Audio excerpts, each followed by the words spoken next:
Hello students, आज हम discuss करने वाले हैं हमारा fourth lecture of class ninth की केमिस्ट्री। मतलब जो क्लास नाइन्थ की केमिस्ट्री उसका फोर्थ लेक्चर हम करने वाले हैं। प्रीवियस लेक्चर के अंदर हमने एटम और मैटर के बारे में पढ़ा था, क्लासिफिकेशन ऑफ मैटर के बारे में पढ़ा था, स्टेट ऑफ मैटर के बारे में पढ़ा था। मतलब इन बेसिक चीजों के बारे में हमने क्या किया था, डिस्कस किया था। इस लेक्चर के अंदर हम डिस्कस करने वाले हैं मॉलिक्यूल। अब मॉलिक्यूल के अंदर कुछ ऐसे टर्मिनोलॉजी आएगी जो आपको पता होनी चाहिए। फॉर एग्जाम्पल मॉलिक्यूल के अंदर कुछ ऐसी टर्मिनोलॉजी आएगी, chemical bond, ionic bond, covalent bond, सही है वो। अब इनका अगर मैं बात बताऊं तो इनका मैं हल्का हल्का आपको ब्रीफ इंट्रोडक्शन दूंगा। जो डिटेल में हम पढ़ेंगे ना, हमारा फोर्थ चैप्टर है। मतलब जो फोर्थ चैप्टर है that is called chemical bonding. Chemical bonding इसके अंदर हम डिटेल के अंदर पढ़ेंगे। सही है कि जब दो एटम, मैंने आपको बताया था कि फॉर एग्जांपल एक एटम हाइड्रोजन का है, हाइड्रोजन है प्लस हाइड्रोजन, जब ये दोनों आपस में मिलते हैं, आपस में कंबाइन होते हैं तो हमारे पास वो H2 बनाते हैं। एक नाइट्रोजन प्लस नाइट्रोजन आपस में मिलते हैं तो हमें क्या बना के देते हैं, नाइट्रोजन। सही है। For example oxygen plus hydrogen मिलते हैं, हमें वाटर बना के देते हैं H2O। सही है। अब ये क्या होते हैं, ये हमें अब आपको मैं बताऊंगा कि ये जो H2 होता क्या है। ये सारी चीजों के बारे में आज हम क्या करेंगे, डिस्कस करेंगे। सही है। सबसे पहले मॉलिक्यूल होता क्या है, बेसिकली सिंपल डेफिनेशन। पहले सिंपल बिल्कुल बच्चों वाली डेफिनेशन है कि मॉलिक्यूल क्या होता है, group of atom is called molecule. मतलब हमने पढ़ा था कि ये एक एटम होता है। फॉर एग्जांपल हाइड्रोजन का ये एटम, हाइड्रोजन का एटम। अब ये हाइड्रोजन क्या होता है, एक एलिमेंट होता है। यहां पर मैं डिस्कस करूंगा ये एलिमेंट, यहां पर मैं डिस्कस करूंगा हाइड्रोजन। हाइड्रोजन मतलब दो एटम आपस में मिल रहे हैं तो हमारे पास क्या बन रहा है, H2 बन रहा है। नाइट्रोजन नाइट्रोजन आपस में मिल रहे हैं तो हमारे पास नाइट्रोजन, सही है, नाइट्रोजन का क्या बन रहा है, मॉलिक्यूल बन रहा है। इसको हम नाइट्रोजन गैस कहते हैं, इसको हम हाइड्रोजन गैस कहते हैं। हमारे इन्वायरमेंट के अंदर पाई जाती है। यहां पर देखो ऑक्सीजन गैस, जैसे मिसाल तो ऑक्सीजन प्लस ऑक्सीजन मिलता है तो हमारे पास O2 बनता है। अब ऐसे ऑक्सीजन गैस प्लस हाइड्रोजन, मतलब ये ऑक्सीजन हाइड्रोजन के साथ मिल जाते हैं तो हमारे पास वाटर बनता है। ये क्या होता है, वाटर, पानी। ये जो पानी होता है ना, दैट इज कॉल्ड वाटर। ये बेसिकली क्या होता है, वाटर होता है। तो हमारे पास किसकी फॉर्मेशन होती है, वाटर की होती है। तो जब एटम्स आपस में मिलते हैं या मॉलिक्यूल एटम्स आपस में मिलते हैं तो हमारे पास किसकी फॉर्मेशन करते हैं, मॉलिक्यूल। मॉलिक्यूल क्या होता है, ग्रुप ऑफ एटम। मतलब एटम का ग्रुप, कलेक्शन ऑफ एटम, उसे हम क्या कहते हैं, मॉलिक्यूल कहते हैं। दूसरी definition, the molecule is the smallest particle which always have independent existence. Atom के बारे में पढ़ा था कि एटम भी स्मॉलेस्ट पार्टिकल होता है, पर वो इंडिपेंडेंटली एग्जिस्ट कर भी सकता है, इंडिपेंडेंटली एग्जिस्ट नहीं भी कर सकता। इस पॉइंट से क्या मतलब है, फॉर एग्जांपल ये मेरे पास एक एटम है तो ये हाइड्रोजन हाइड्रोजन। अब ये जो हाइड्रोजन है ना, सिंगल एटम, ये आपको कहीं पर एग्जिस्ट नहीं करता हुआ दिखाई देगा। क्यों नहीं करता, बिकॉज इसकी ज्यादा रिएक्टिविटी होती है। ये आपको इसकी फॉर्म के अंदर मिलेगा। मतलब एक हाइड्रोजन एटम दूसरे हाइड्रोजन एटम के साथ मिलकर मॉलिक्यूल बना लेगा। अब ये जो मॉलिक्यूल है ना, वो आपको दिखेगा एनवायरनमेंट के अंदर, हर जगह पर आपको मॉलिक्यूल दिखेंगे। तो मतलब मॉलिक्यूल हमेशा एग्जिस्ट कर सकता है।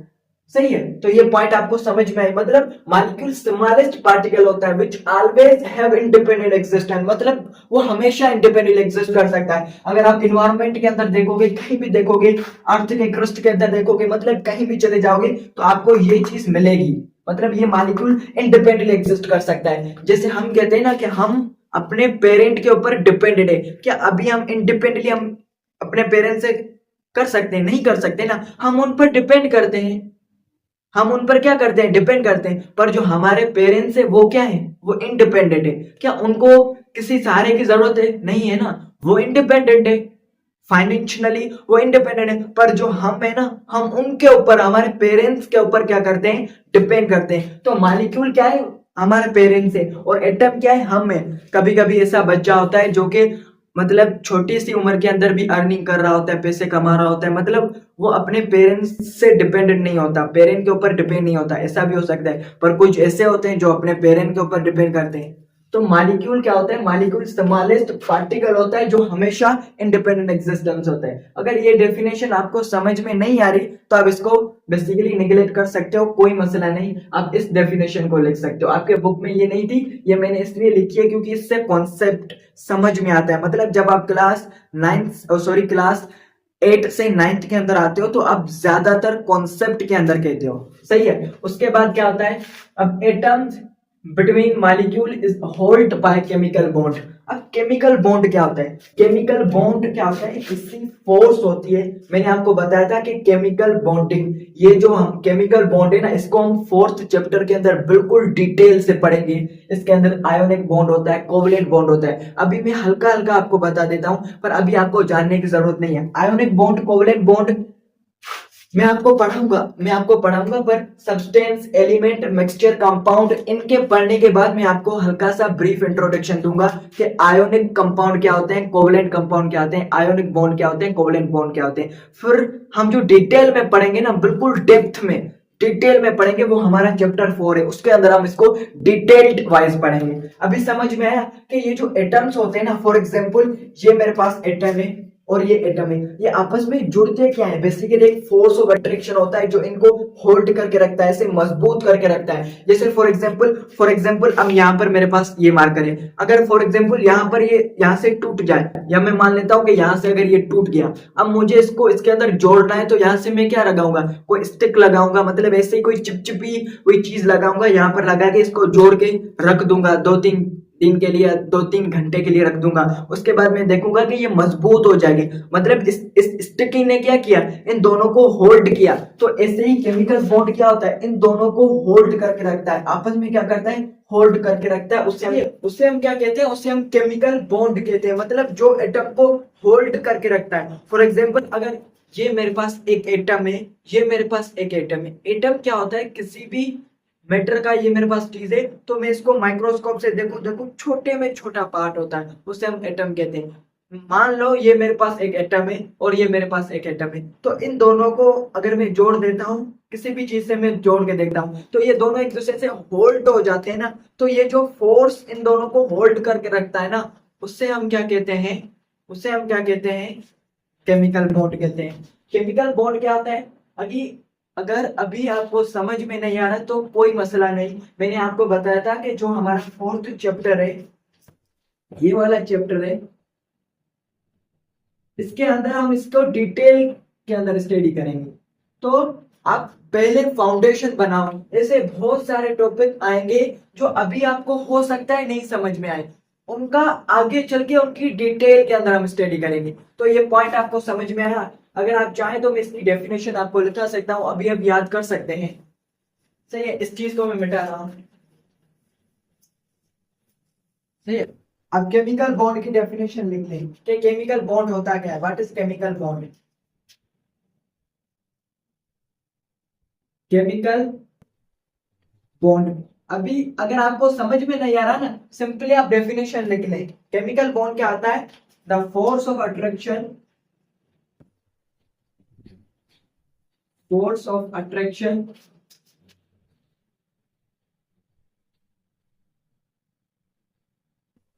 between atom, the force of attraction between atoms that hold atoms together, that atoms that hold atoms together is called chemical bond। सिंपल सी डेफिनेशन मैंने लिखा है आपको, आगे चल के और भी अच्छी अच्छी डेफिनेशन हम लिखेंगे, पर अभी सिंपल बनो। The force of attraction between atom, या ऐसे बोलो द फोर्स ऑफ अट्रैक्शन, इसको छोड़ दो, the force of attraction that hold atoms together, मतलब जो एटम्स को जोड़ता है। यहां पर अगर आप इजाफा करना चाहें तो आप इससे भी लिख सकते हो इन मॉलिक्यूल, मतलब अब यहां पर मैं आपको डेफिनेशन समझाता हूं। द फोर्स, एक ऐसा फोर्स ऑफ अट्रैक्शन। अट्रैक्शन का मतलब होता है कि जो जोड़ के रखता है, अट्रैक्ट करता है। Attraction that hold atoms together, मतलब जो एटम्स को आपस में जोड़ के रखता है। इन मॉलिक्यूल, मॉलिक्यूल के अंदर इस कार्ड केमिकल बॉन्ड, उसे हम क्या कहते हैं? केमिकल बॉन्ड कहते हैं। तो मॉलिक्यूल आपको समझ में आया क्या? Do you understand about the molecule? Molecule क्या होता है? सिंपली कॉम्बिनेशन ऑफ एटम होता है, ग्रुप ऑफ एटम होता है। जब दो एटम आपस में मिल जाते हैं केमिकली, तो हम उसे क्या कहते हैं? मॉलिक्यूल कहते हैं। मतलब मॉलिक्यूल क्या होता है? जब दो एटम्स आपस में केमिकली मिल जाते हैं। केमिकली मिलने का मतलब होता है कि दोनों अपनी केमिकल प्रॉपर्टीज से मिलते हैं। फॉर एग्जाम्पल, ये मेरे पास हाइड्रोजन था, ये मेरे पास हाइड्रोजन था, या इसको छोड़ो, ये मेरे पास ऑक्सीजन था प्लस ये था। तो केमिकली मिलने का मतलब होता है कि ये मेरे पास क्या है? ये भी एक किस्म का मॉलिक्यूल है, और ये मेरे पास क्या है? एटम है। अब मॉलिक्यूल, ये भी एक किस्म का मॉलिक्यूल है, एटम। मॉलिक्यूल और एटम दोनों मिल रहे हैं, तो ये मेरे पास बन रहा है। अब ये भी क्या होगा? ये भी एक मॉलिक्यूल ही होगा, क्योंकि ये भी बहुत सारे एटम से बना हुआ है। ये भी मॉलिक्यूल होगा। पर फर्क क्या आएगा कि ये जो ऑक्सीजन होता है ना, वो कंबशन को सपोर्ट करता है। सपोर्ट कंबशन, कंबशन का मतलब होता है कि जलने के प्रोसेस को, मतलब कोई चीज जल रही है ना, तो उसको सपोर्ट करता है, उसकी इंटेंसिटी को और भी ज्यादा बढ़ा देता है, और भी ज्यादा बढ़ा देता है। और हाइड्रोजन भी यही होता है, हाइड्रोजन भी ये सेम काम करता है। मतलब ऑक्सीजन, फॉर एग्जांपल कहीं पर आग लगी हुई है ना, अगर आप उसके ऊपर कोई बर्तन रख दोगे कि ऑक्सीजन का सप्लाई बंद हो जाएगा। मतलब ये इन्वायरमेंट के अंदर ऑक्सीजन होती है ना, तो अगर उसके अंदर ऑक्सीजन का सप्लाई बंद होगा, तो वो ऑटोमेटिकली क्या हो जाएगी? ऑटोमेटिकली क्या हो जाएगी? बेसिकली खत्म हो जाएगी, गायब हो जाएगी, आग वेनिश हो जाएगी। सही है? इंटेंसिटी कट हो जाएगी, कम हो जाएगी। सही है? पर अगर ये दोनों आपस में मिलते हैं, तो मेरे पास मॉलिक्यूल बनता है, H2 बनता है। अब ये जो H2 होता है ना, ये क्या करता है?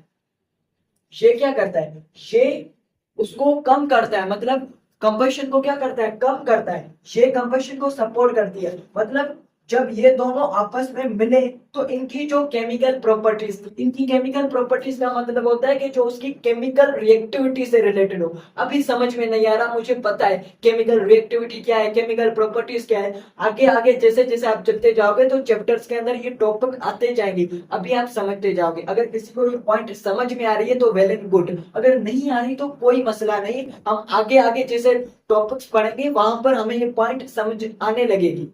सही है? मतलब अब इस ये क्या कर रहा था? ये कंबशन को सपोर्ट कर रहा था। ये क्या था? बेसिकली ऑक्सीजन क्या थी? गैस थी। गैस क्या होती है मुझे पता है, मैं आपको बता चुका हूँ प्रीवियस लेक्चर के अंदर। गैस जो इन्वायरमेंट के अंदर होती है, गैस होती है, ये दोनों मिलते हैं। पर ये हमारे पास क्या बनता है? Liquid, water. मतलब ये जो पानी यूज करते हैं, लिक्विड बनता है। तो मतलब इसने अपनी केमिकल और फिजिकल प्रॉपर्टीज, फिजिक मतलब जो फिजिकल से रिलेटेड हो, हम आगे पढ़ेंगे, कोई परेशान होने की जरूरत नहीं है। इसने अपनी प्रॉपर्टीज को लॉस कर दिया, न्यू प्रॉपर्टीज बनी। मतलब जब दो एटम या दो मॉलिक्यूल आपस में मिलते हैं, तो हमारे पास कोई और मॉलिक्यूल बनता है, तो ये दोनों अपनी प्रॉपर्टीज को लॉस कर देते हैं। समझ में नहीं आ रहा? कोई बात नहीं, आगे आगे हम चलते जाएंगे, पॉइंट क्लियर होते जाएंगे, समझ होते जाएंगे। तो यहाँ पर ये पॉइंट था। मतलब मॉलिक्यूल क्या होता है मैंने बताया? ग्रुप ऑफ एटम होता है। अब मॉलिक्यूल के टाइप होते हैं, उनको हम डिस्कस करते हैं। सही है? मॉलिक्यूल के अलग अलग टाइप होते हैं, उनको हम डिस्कस करते हैं।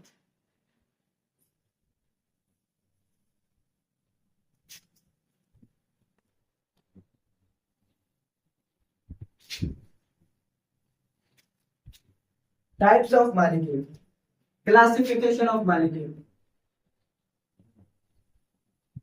क्लासिफिकेशन, अब मैं समझाता हूं क्लासिफिकेशन का मतलब क्या होता है। Classification of molecule. अब क्लासिफिकेशन का मतलब होता है, फॉर एग्जांपल आपके पास एक रूम है, उस रूम के अंदर 9th से लेके 12th तक बुक रखी हुई है। और एसएससी, सीएसएस, बीसीएस, अलग अलग टाइप की बुक रखी हुई है। कम से कम थाउजेंड्स, कम से कम 50,000 बुक है। 50,000 नहीं, सिर्फ 5,000 कर लेते हैं, या 50,000 ही कर लो। सही है? इतनी बुक्स है, 50,000 बुक है। तो फॉर एग्जाम्पल आपको केमिस्ट्री की बुक चाहिए, क्लास 9th की, क्लास 9th की केमिस्ट्री की बुक चाहिए, पर वहां पर बुक ऐसे रेंडमली रखी हुई है, मतलब सारी बुक ऐसे पड़ी हुई है। तो जब आप उन बुक को ढूंढोगे हो सकता है कि वो बुक आपको मिले ही नहीं, मतलब सारी बुक को हटा के हो सकता है कि वो लास्ट में मिले, हो सकता है वो शुरू में मिले, मिडिल के अंदर मिले, मतलब आपका टाइम वेस्ट हो जाएगा। अगर मैं ऐसा करता कि मेरा जो रूम था उसके अंदर मैं ऐसे खाने बना लेता, यहाँ पर क्लास 9th की बुक, यहाँ पर क्लास 10th की बुक, यहाँ पर क्लास 11th की बुक, यहाँ पर क्लास 12th की बुक, यहाँ पर CSS की बुक, यहाँ पर SA की बुक वगैरह वगैरह ETC, यहाँ पर बुक, मतलब अलग अलग कैटेगरी कर देगा। ये पहली कैटेगरी, दूसरी कैटेगरी, तीसरी कैटेगरी। अगर मुझे क्लास 10th की बुक चाहिए तो मैं इस खाने के अंदर लेके इसकी केमिस्ट्री की बुक ले लूंगा, और अगर मुझे क्लास 9th की चाहिए तो मैं इस खाने से ले लूंगा। तो मेरा टाइम वेस्ट कम हो जाएगा। क्यों? क्योंकि मैंने इनको अलग अलग पार्ट के अंदर क्लासिफाई किया,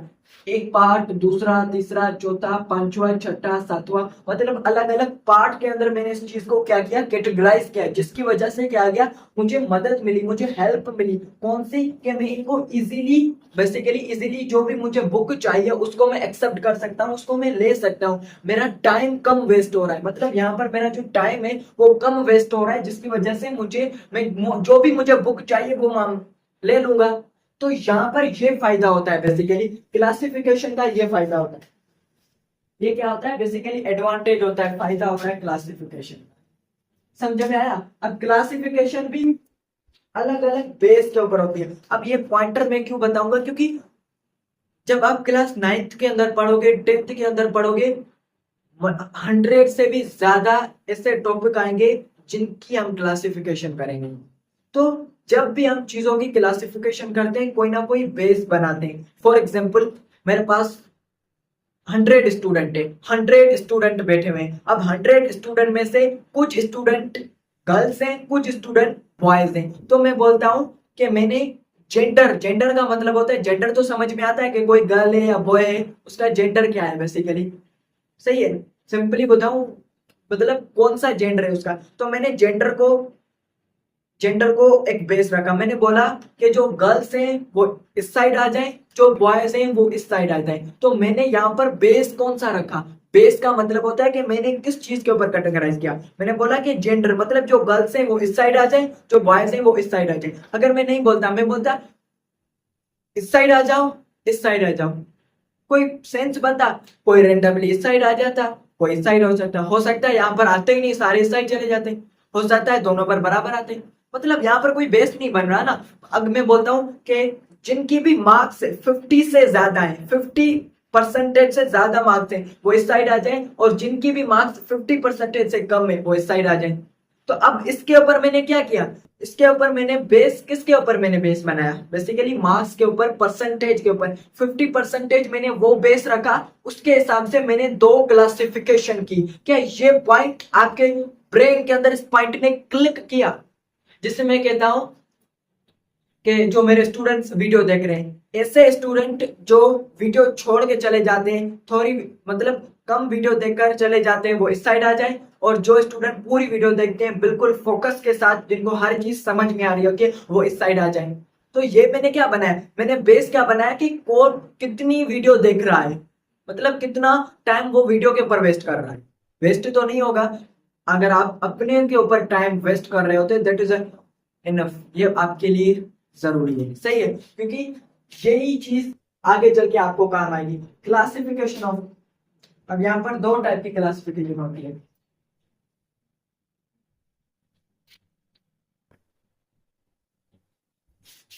यहाँ पर होती है बेस्ड ऑन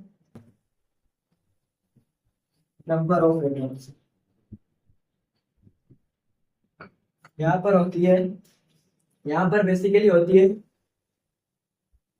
हाँ,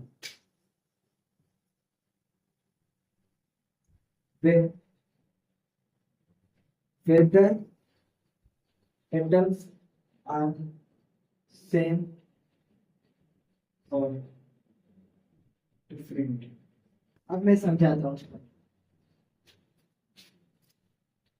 इस दोनों से समझने की कोशिश करो कि जो मॉलिक्यूल होता है ना, वो एक स्टेबल स्पेशी होती है। स्टेबल का मतलब क्या होता है? आप बहुत सारा आगे चल के टर्म पढ़ोगे। स्टेबल, स्टेबल का मतलब क्या होता है? स्टेबल का मतलब होता है, फॉर एग्जाम्पल ये मेरे पास हाइड्रोजन है प्लस हाइड्रोजन है, और ये मेरे पास और ये ब्रोमीन। अब मैं बोलता हूं कि ये मेरे पास हाइड्रोजन का आइटम है, ये मेरे पास हाइड्रोजन का आइटम है, सही है। अब ये दोनों आपस में रिएक्ट करते हैं, क्यों? क्योंकि ये स्टेबल नहीं होते, जिसकी वजह से ये दोनों आपस में रिएक्ट कर लेते हैं, और ये दोनों आपस में रिएक्ट नहीं कर सकते, क्यों? क्योंकि ये स्टेबल होते हैं। अब कौन स्टेबल होगा, कौन ज्यादा स्टेबल होगा, वो हम आगे डिस्कस करेंगे जब मैं आपको एलिमेंट की स्टडी करूंगा। मतलब जब मैं आपको एलिमेंट के बारे में बताऊंगा तो मैं आपको बताऊंगा कि कौन कितना ज्यादा बेसिकली स्टेबल है। अब यहाँ पर एक टर्म आती है मॉलिक्यूल, मेरे पास क्या होता है, इसके बेस पे 4 टाइप होते हैं। There are 4 types of molecule। Molecule के 4 टाइप होते हैं, मतलब 4 कैटेगरी के अंदर हम क्लासिफाई करते हैं based on number of atom, मतलब कितने नंबर है। फॉर एग्जांपल मैं बोलता हूँ H2O, तो आप बोलोगे कि ये क्या है सर, इसके अंदर कितने हैं? 2 एटम है, 2 एटम है, 2 एटम है। अगर मैं बोलता हूँ फॉर एग्जांपल ओजोन O3, ये भी बेसिकली ओजोन होती है, आगे मैं बताऊंगा, अभी यहाँ पर लिख ले ओजोन, ये नोट किए जी, ये नोट किए। ओजोन ये क्या करती है, ये जो हमारी अर्थ होती है ना, अर्थ के अराउंड एक लेयर होती है, ये जो सन होता है ना, सूरज होता है, सूरज। अब इससे क्या होती है, रेज आती है, ऐसे कौन, सन रेज आती है, उसमें से कुछ ऐसी रेज होती है जो कि बहुत ही खतरनाक होती है, हमें अलग अलग बीमारियां कर सकती है, अलग अलग डिजीज कर सकती है, जिनको हम यूवी रेज कहते हैं, आगे आप क्लास 10th के अंदर पढ़ोगे। तो ये क्या करती है, ये जो ओजोन लेयर होती है ना, ozone ozone layer, ozone layer, ये बेसिकली इसकी बनी होती है। लेयर का मतलब होता है कोई, इससे मतलब लेयर, इससे लेयर, सही है। ये ओजोन गैस इस गैस की बनी होती है, ये उसको क्या करती है, अंदर आने नहीं देती, अंदर आने नहीं देती, जिसकी वजह से हमें अलग अलग बीमारियों से हम बचाती है ये जो ओजोन। ये मैंने आपको ऐसे ही, ऐसे जस्ट इंफॉर्मेशन के लिए मैंने आपको बता दिया, इसको अगर आप याद करना चाहते हैं तो कर सकते हैं, पर ये फार्मूला याद होना चाहिए O3। अब इसके अंदर क्या है, 3 एटम है, आगे चल के जैसे फॉर एग्जाम्पल H2O, अब इसके अंदर भी 3 एटम है, पर आगे आप पढ़ोगे C6H12O6, मतलब 6 कार्बन के एटम, 12 हाइड्रोजन के एटम और 6 ऑक्सीजन के एटम जब आपस में मिलते हैं तो मेरे पास क्या बनता है, ग्लूकोज बनता है। ये क्या होता है, ग्लूकोज। ग्लूकोज तो आपको पता होगा ना, ग्लूकोज, सही है, ग्लूकोज, इसका नाम क्या होता है, ग्लूकोज। अब इसके अंदर बहुत सारे एटम है, सही है। तो यहाँ पर हमारे पास होता है, एक होता है नंबर 1 होता है mono atomic molecule, mono atomic molecule.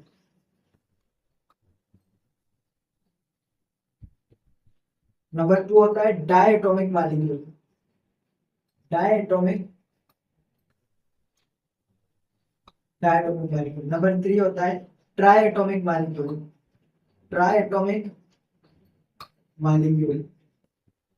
Number 4 होता है poly atomic molecule, poly atomic. इनकी डेफिनेशन में लिखता हूं मेरे पास। अब यहां पर देखो, मेरे पास there are 4 type of molecule. Molecule के क्या होते हैं, 4 टाइप होते हैं, किसके बेस के ऊपर, नंबर ऑफ एटम के ऊपर, मोनो एटॉमिक मॉलिक्यूल। अब यहाँ पर ये ऑब्जेक्शनल होता है, मतलब सर बोलोगे सर अगर एक ही एटम है तो वो मॉलिक्यूल कैसे हो सकता है। बेसिकली यहाँ पर 2 टर्म होती है, जो पुरानी केमिस्ट्री होती है ना, ओल्ड केमिस्ट्री के हिसाब से, कि कुछ ऐसे एटम होते हैं जिन्हें मैं बोलता हूँ, फॉर एग्जाम्पल मेरे पास नियोन है, हीलियम है, जिनोन है, रेडोन है, ये अलग, ये बेसिकली कुछ एलिमेंट होते हैं। ये जो एटम होते हैं ना, ये रिएक्टिविटी की तरफ आते ही नहीं है, मतलब आपस में, ये मिसाल तो मेरे पास ये है ना, मैंने आपको बताया कि हाइड्रोजन प्लस हाइड्रोजन मिलके मेरे पास H2 बनाता है, मतलब ये दोनों एग्जिस्ट नहीं कर सकते, पर ये क्या करते हैं, इंडिपेंडेंटली एग्जिस्ट कर सकते हैं। मतलब Na plus Na equal to Na2, ये आपको कभी नहीं मिलेगा, मतलब ऐसा होता ही नहीं। तो पुरानी केमिस्ट्री के अंदर ये स्टेबल होते हैं,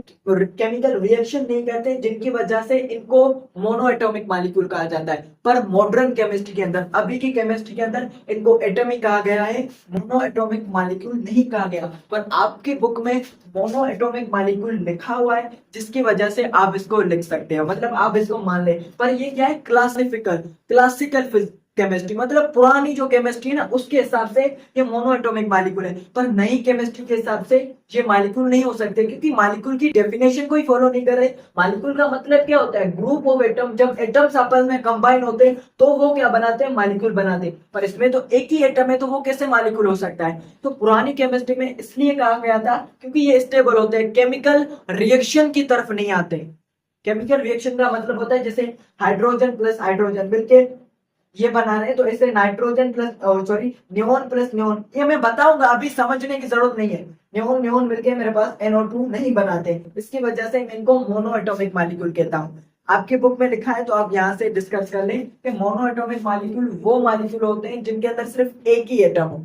वैसे तो ये एटम ही है, पर हम इसको मॉलिक्यूल कहते हैं क्योंकि हमारे बुक के अंदर लिखा हुआ है, इसकी वजह से इनको हम मॉलिक्यूल कह रहे हैं।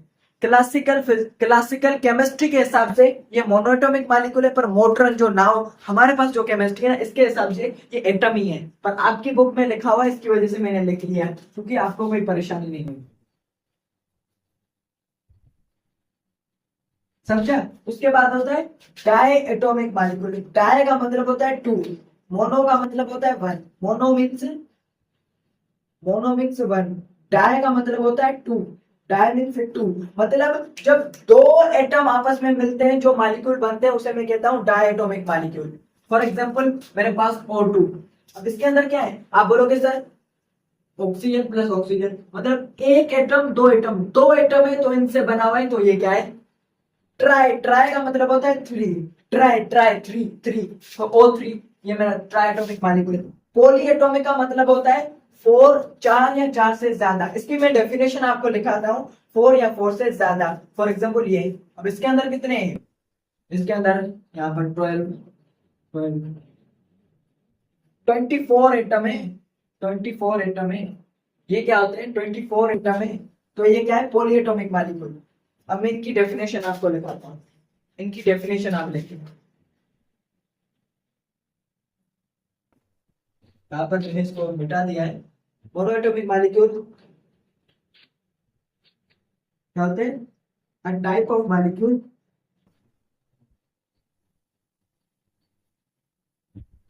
which consists of या which contains only one atom। इसके एग्जाम्पल क्या होते हैं? एग्जाम्पल इसके क्या होंगे? अब लिख लो नियोन। ये क्या होता है मैं आपको बताता हूँ। हीलियम, हीलियम हो गया आपके पास, ऑर्गन हो गया आपके पास, और कौन से होते हैं? हाल फिलहाल आप इस तीन को लिख लें, ETC। और भी कुछ होते हैं, सही है। उसके बाद होते हैं डायटोमिक मॉलिक्यूल। अब यहाँ पर ये लिखो,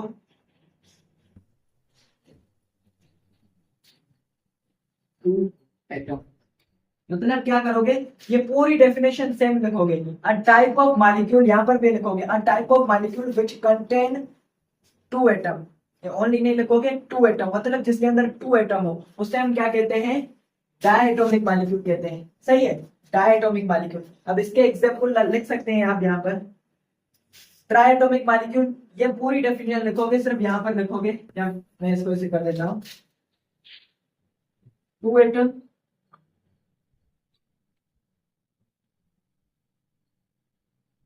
थ्री एटम, फोर और मोर देन फोर, सही है। इसके एग्जाम्पल क्या होते हैं? इसके एग्जाम्पल होते हैं O2, N2, H2। इसके एग्जाम्पल क्या होते हैं? थ्री एटम के एग्जाम्पल क्या होते हैं? O3, water H2O। और इसके एग्जाम्पल क्या होते हैं? C6H12 और 6। इसके बाद मेरे पास होता है S8, ये भी होता है, मतलब सल्फर 8 सल्फर आपस में मिलकर बनाते हैं। अब ये सल्फर क्या होता है? ये जो एलिमेंट होते हैं, हाइड्रोजन, कार्बन, ये सारे एलिमेंट होते हैं। एलिमेंट क्या होते हैं मैं आपको बताता हूँ। एलिमेंट क्या होते हैं, अभी रुको जरा, सही है।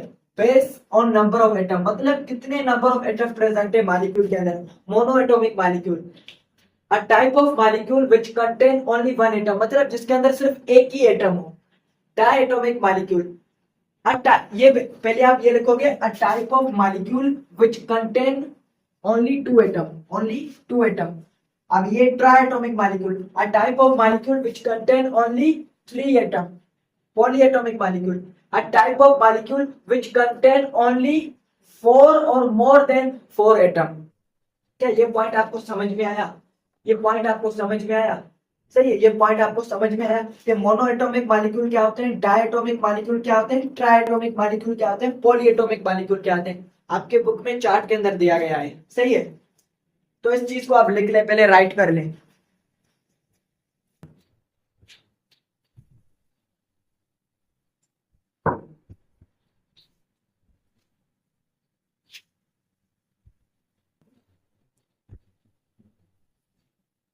आपकी बुक में ये दिया गया है, देखो, कौन, monoatomic molecule, diatomic molecule, polyatomic molecule.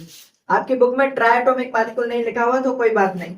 सही है, अब यहाँ पर बात समझने की कोशिश करो, ये पॉइंट समझो। अभी यहाँ पर मैंने लिखा है पॉली, पॉली का मतलब होता है मेनी, बहुत सारे। तो समटाइम ऐसा भी होता है कि हम डायएटॉमिक मॉलिक्यूल या ट्राइएटॉमिक मॉलिक्यूल की जगह पॉलीएटॉमिक मॉलिक्यूल भी लिख सकते हैं। पॉली का मतलब क्या होता है, फॉर एग्जांपल अगर मैं बोलूं कि ये O2, आप बोलोगे सर ये डायएटॉमिक मॉलिक्यूल है, तो आप इसको पॉलीएटॉमिक मॉलिक्यूल लिख सकते हो, बिल्कुल लिख सकते हो। क्यों लिख सकते हो? क्योंकि पॉली का मतलब होता है मेनी, बहुत सारे। तो ये दो मिले हुए तो पॉली, पर ज्यादा परफेक्ट क्लासिफिकेशन ये है, ये क्लासिफिकेशन परफेक्ट है। Monoatomic molecule, diatomic molecule, triatomic molecule, polyatomic molecule. सही है, तो डाई ट्राई। अब पॉलीएटॉमिक मॉलिक्यूल, आगे बताए, पॉलीएटॉमिक मॉलिक्यूल हमेशा टर्म यूज कर लेते हैं। अब ट्राई की जगह पे आप टेट्रा, टेट्रा, टेट्रा का मतलब क्या होता है, टेट्रा एटॉमिक मॉलिक्यूल।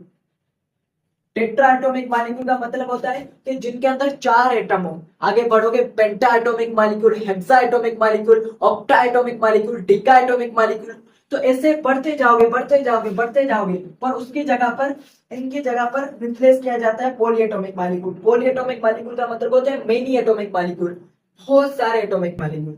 सिंपल सी बात है, ये लिखो, कोई मसला नहीं। डायएटॉमिक मॉलिक्यूल, अगर कहीं के ऊपर आपको ट्राई एटॉमिक मॉलिक्यूल की जगह पर पॉलीएटॉमिक मॉलिक्यूल लिखा जाए, वो गलत नहीं है, गलत नहीं है सही, पर ज्यादा अच्छी ये क्लासिफिकेशन है। सही है, तो इस चीज को आप समझने की कोशिश करो, क्योंकि आपके बुक में सही लिखा हुआ है, पर ये क्लासिफिकेशन सही है, आपको समझ में आ रही है। सही है, इसके अंदर देखो पॉलीएटॉमिक मॉलिक्यूल लिखा हुआ है, उसके अंदर इसको ट्राइएटॉमिक मॉलिक्यूल को पॉलीएटॉमिक मॉलिक्यूल के अंदर ही लिख दिया है, तो कोई मसला नहीं। पॉली का मतलब होता है मेनी, बहुत सारे। तो बहुत सारे 3 भी हो सकते हैं, 4 भी हो सकते हैं, 5 भी हो सकते हैं, 2 भी हो सकते हैं, हो सकते हैं, कोई मसला नहीं। आप पॉलीएटॉमिक मॉलिक्यूल, तो इन सारी क्लासिफिकेशन आपको समझ में आई, समझ में आई। सही है, उसके बाद आता है सब्सटेंस। सब्सटेंस का मतलब क्या होता है, सब्सटेंस समझने की बात करो। फॉर एग्जाम्पल, सब्सटेंस का मतलब होता है कि मेरे पास substance means purest piece. Pure का मतलब होता है कि जिसके अंदर कोई मिलावट नहीं हो, purest piece of matter, it has fix composition. इसकी एक फिक्स कंपोजिशन होती है, प्योरेस्ट होता है। प्योरेस्ट मींस बिल्कुल खालिस, जिसके अंदर कोई मिलावट नहीं हो, उससे हम क्या कहते हैं, सब्सटेंस कहते हैं। फॉर एग्जाम्पल मैं बताऊं कि मेरे पास ये आयरन की रोड है, आयरन आपने देखा होगा, आयरन लोहा, लोहे की रोड है, आयरन की रोड है या स्टील की रोड है, इससे भी कह सकते हो। अब आयरन की रोड है, तो ये आयरन की रोड होगी तो छोटे छोटे छोटे छोटे छोटे आयरन से ही बनी होगी ना, तो ये जो छोटे छोटे आयरन से ही बनी होगी ना, छोटे छोटे आयरन से ही बनी होगी, छोटे छोटे आयरन के एटम से ही बनी होगी ना। अगर ये आयरन की रोड है तो ये आयरन से ही बनी होगी। क्या इसके अंदर कोई मिलावट होगी? क्या इसके अंदर कोई स्टील होगा? क्या इसके अंदर कोई चीज होगी? नहीं, जो प्योर सब्सटेंस है। तो सब्सटेंस किसको कहते हैं? Purest piece of matter. मतलब मैटर का जो प्योरेस्ट पीस होता है ना, उसे मैं सब्सटेंस कहता हूं। एलिमेंट क्या होता है? An element is a substance made up of same type of atom, made up of same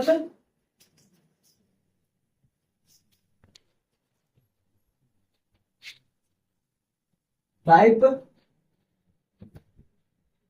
of atom. मतलब जो सेम टाइप से बना होता है। सब्सटेंस के 2 टाइप होते हैं, एक होता है एलिमेंट, दूसरा होता है कंपाउंड। ये क्या होते हैं? सब्सटेंस के टाइप होते हैं।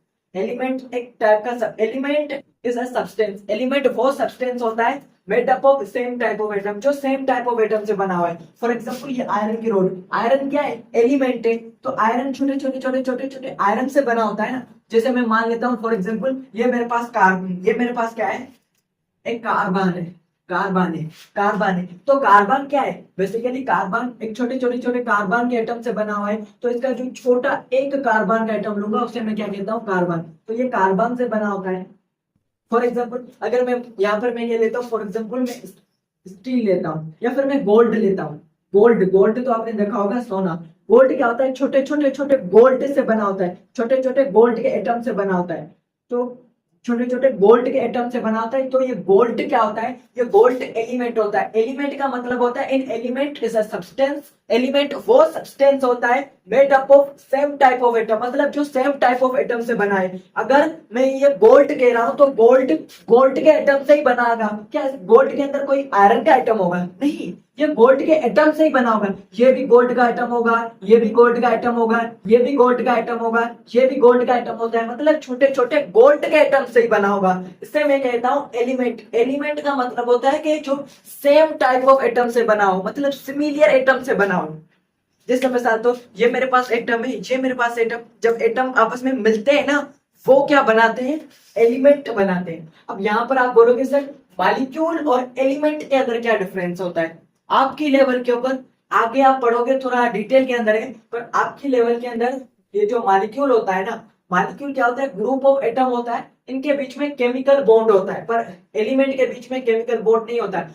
Molecule monoatomic molecule, diatomic molecule, triatomic molecule. तो यहाँ पर जो मॉलिक्यूल है ना, वो सिमिलर एटम, डिसिमिलर एटम भी बन सकते हैं। फॉर एग्जांपल H2O मैंने आपको बताया था, इसके अंदर एक हाइड्रोजन एटम है, ऑक्सीजन है, सिमिलर एटम से बने, सिमिलर एटम से बना होते हैं। पर ये जो एलिमेंट होता है ना, और ये डिफरेंट एटम से बना होता है। मतलब मॉलिक्यूल के अंदर डिफरेंट एटम भी कंबाइन हो सकते हैं, सिमिलर एटम भी कंबाइन हो सकते हैं। पर ये जो एलिमेंट होता है ना, इसके अंदर an element is a substance made up of same type of atom, मतलब जो सेम टाइप ऑफ एटम से बना होता है। तो अगर आप बोलोगे गोल्ड AU, तो क्या AU ऐसे होता है? क्या AU plus AU is equal to a AU square ऐसे होता है? ऐसे तो नहीं होता ना। मतलब हमने ऐसे लिख लिया। मतलब फॉर एग्जांपल जैसे मिसाल, तो मेरे पास छोटे छोटे चीनी के कंपोनेंट है। अब उस चीनी के कंपोनेंट को मैंने एक साथ रख दिया, तो इसका मतलब ये नहीं कि वो एक दूसरे में रिएक्ट कर लेंगे और दूसरे से मिल जाएंगे।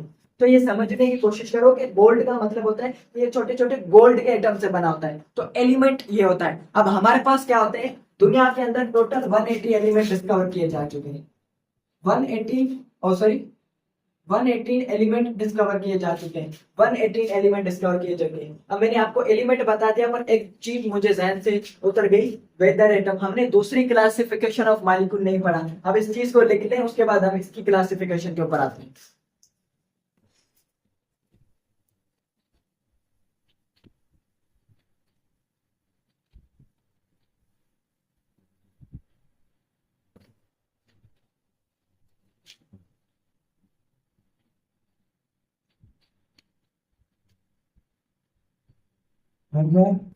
Atomic molecule,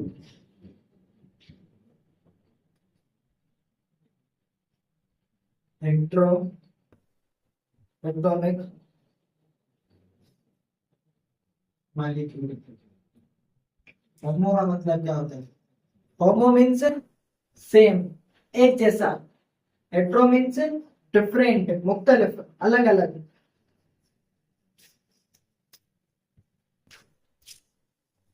A type of molecule which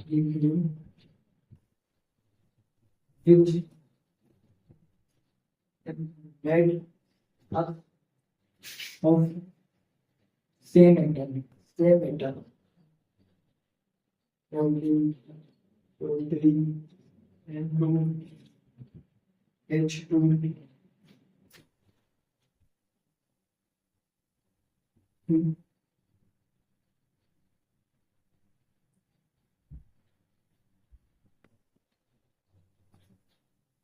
Type of molecule which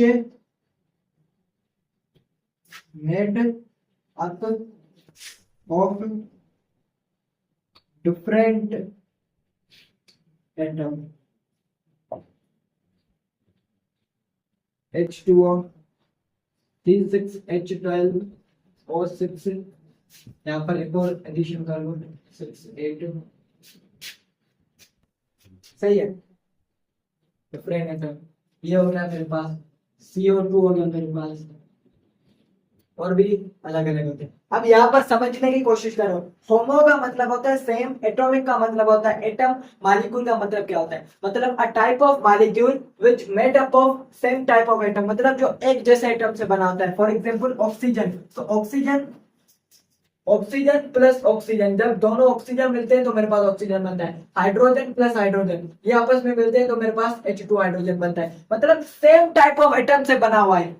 heteroatomic molecule का मतलब होता है अ type of molecule which made up of different atom, मतलब जो अलग अलग एटम से बना हुआ है। फॉर एग्जांपल यहाँ पर हाइड्रोजन है, ऑक्सीजन है, कार्बन है, हाइड्रोजन है, ऑक्सीजन है, कार्बन है, ऑक्सीजन है, अलग अलग टाइप से बना होता है।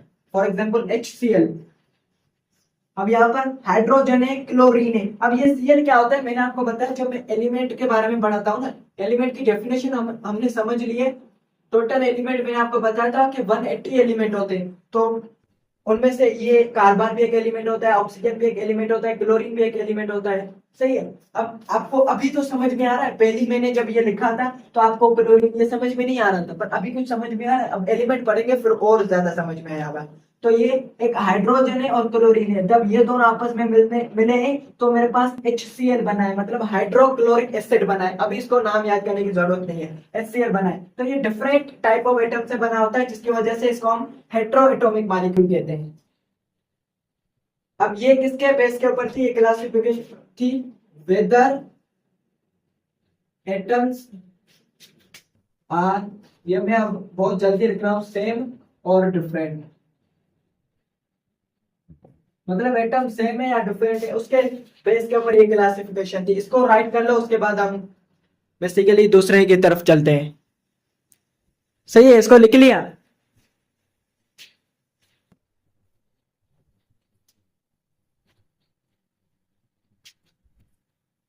अब इसके एग्जाम्पल क्या होते हैं, फॉर एग्जाम्पल आयरन हो गया, मैंने एग्जाम्पल दिया।